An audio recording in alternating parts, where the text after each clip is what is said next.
ये जो वर्डिक्ट है ये सुन के लगता है कि गुस्से में लिया गया कोई एक डिसीजन है, क्योंकि इससे तो ना इंसान का भला होने वाला है ना कुत्तों का।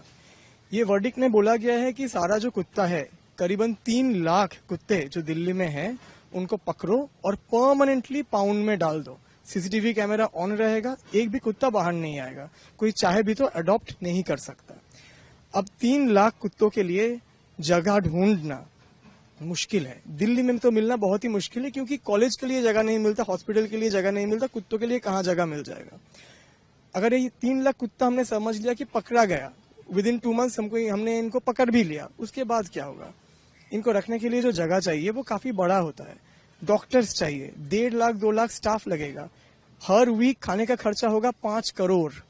तो इतना पैसा है हम लोगों के पास? मुझे तो नहीं लगता कि है, और है भी तो इसको और भी कई चीजें हैं देश में जिसके लिए यूज करना चाहिए।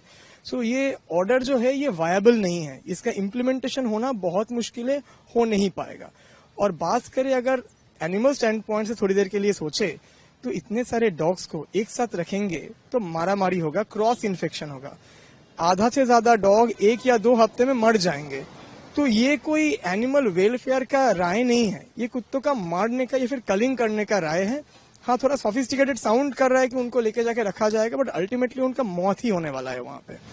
एक चीज देखा जाता है कि जो एनजीओस काम करते हैं डॉग्स के लिए, जी, तो वो क्या करते हैं कि उन्हें ट्रीटमेंट देते हैं फिर छोड़ देते हैं। जी, वो फिर वही उसी सड़क पर जाते हैं। जी बिल्कुल। यहाँ की क्या कंडीशन है? अगर देखिए, कोलकाता में जितने भी एनजीओज ऑपरेट कर रहे हैं, हम लोग वही सेम रूल फॉलो करते हैं जो गवर्नमेंट द्वारा जारी किया गया है। डॉग्स को उठाइए, उनका ट्रीटमेंट कीजिए, अगर न्यूटर करना है न्यूटर कीजिए, और उसके बाद उसको वही जगह जहां से उसको लेके आया गया था वहां पे छोड़ दीजिए। यही नियम है। अब ये जो रूल है वो सुपरसाइड कर रहा है हमारा प्रीवियस रूल को, तो ये भी करना बहुत मुश्किल है।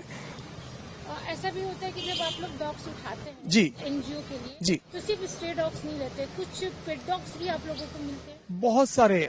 कोई ब्रीडिंग का रेगुलेशन नहीं है इंडिया में, कोई भी आज के डेट में ब्रीडर बन सकता है। ब्रीडिंग कार्ड किसी के पास नहीं है, हर घर में ब्रीडर है, सब लोग ब्रीडिंग करवा रहे हैं ब्रीड डॉग्स का, फॉरेन डॉग्स का। और फिर ये इतना सारा ब्रीड्स अवेलेबल है मार्केट में, इनका प्राइस बहुत कम है, लोग खरीद सकते हैं बहुत इजीली। गैलिब स्ट्रीट बोल के एक मार्केट है श्याम बाजार में, वहां पे 3000 में आपको ब्रीड डॉग मिल जाता है। लोग सोचते चलो खरीद लेते हैं, उसके 2 दिन बाद 3 दिन बाद 1 महीने बाद उनको समझ में आता है ये तो बच्चा नहीं रहने वाला, ये तो बड़ा होने वाला है, खाने का खर्चा है, दवा दारू का खर्चा है, सब कुछ है। तब क्या होगा? रास्ते पे छोड़ दो। हमें ढेर सारा कॉल्स आता है, सारा दिन के सोनारपुर स्टेशन में एक लैब्राडोर को बांध के चला गया, बारुईपुर में स्पिट्स को छोड़ के चला गया। हम लोगों के पास ऑप्शन नहीं रहता, क्योंकि वहां पे रहेंगे तो रास्ते के कुत्ते, दूसरे एनिमल्स उसको नोच खाएंगे, वो घूमता रहेगा रास्ते पे, उसका घर नहीं है वो रास्ता। तो हम उसको लेके आते हैं, यहाँ पे शेल्टर देते हैं। हमारे शेल्टर से उनका इजीली अडॉप्शन हो जाते हैं, अगर वो लोग एग्रेसिव नहीं है तो उनका इजीली अडॉप्शन हो जाता है। कहीं कहीं उनका बहुत मेडिकल कंडीशन खराब होते हैं, जिनका मेडिकल कंडीशन खराब है आपने देखा होगा हमारे शेल्टर में कई है जिनके अडॉप्शन नहीं हुआ, वो परमानेंटली हमारे साथ रहते हैं। जितना उनका आयु है, उनका नेचुरल डेथ तक वो हमारे साथ रहते हैं।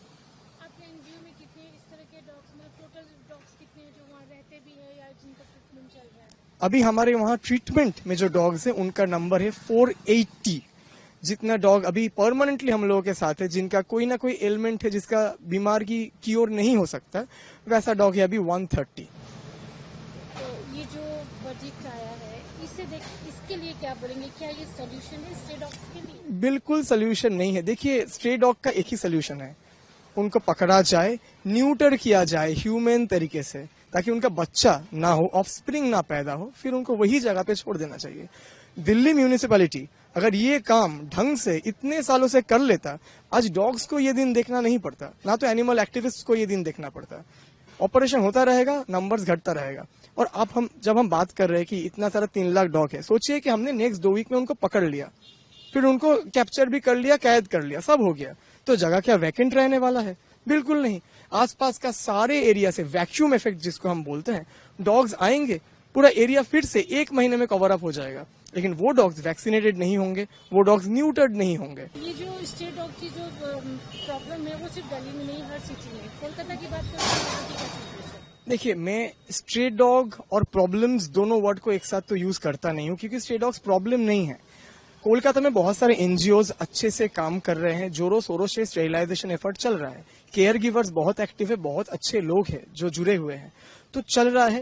लेकिन प्रॉब्लम ये है नंबर ऑफ डॉग्स इतना ज्यादा है, गवर्नमेंट को थोड़ा आगे आना पड़ेगा, उनको स्टेरिलाइजेशन करना पड़ेगा, उनको एनजीओ के साथ टाई अप करना पड़ेगा, पार्टनरशिप के काम करना पड़ेगा, उसके बाद जाके सुधार आएगा सिचुएशन में। यहाँ पे भी एक पॉन्ड है, शेल्टर है, एक डॉग पाउंड है कोलकाता में जो धापा साइंस सिटी के आसपास लोकेटेड है, जिसका बात जिक्र ना किया जाए तो अच्छा है। कोई वहां पे अपना डॉग्स भेजने के लिए रेडी नहीं है, बारिश होता है वो डूब जाता है, वहां पे ट्रीटमेंट काफी घटिया है, तो हम लोग कभी अपना डॉग वहां पे नहीं भेजते।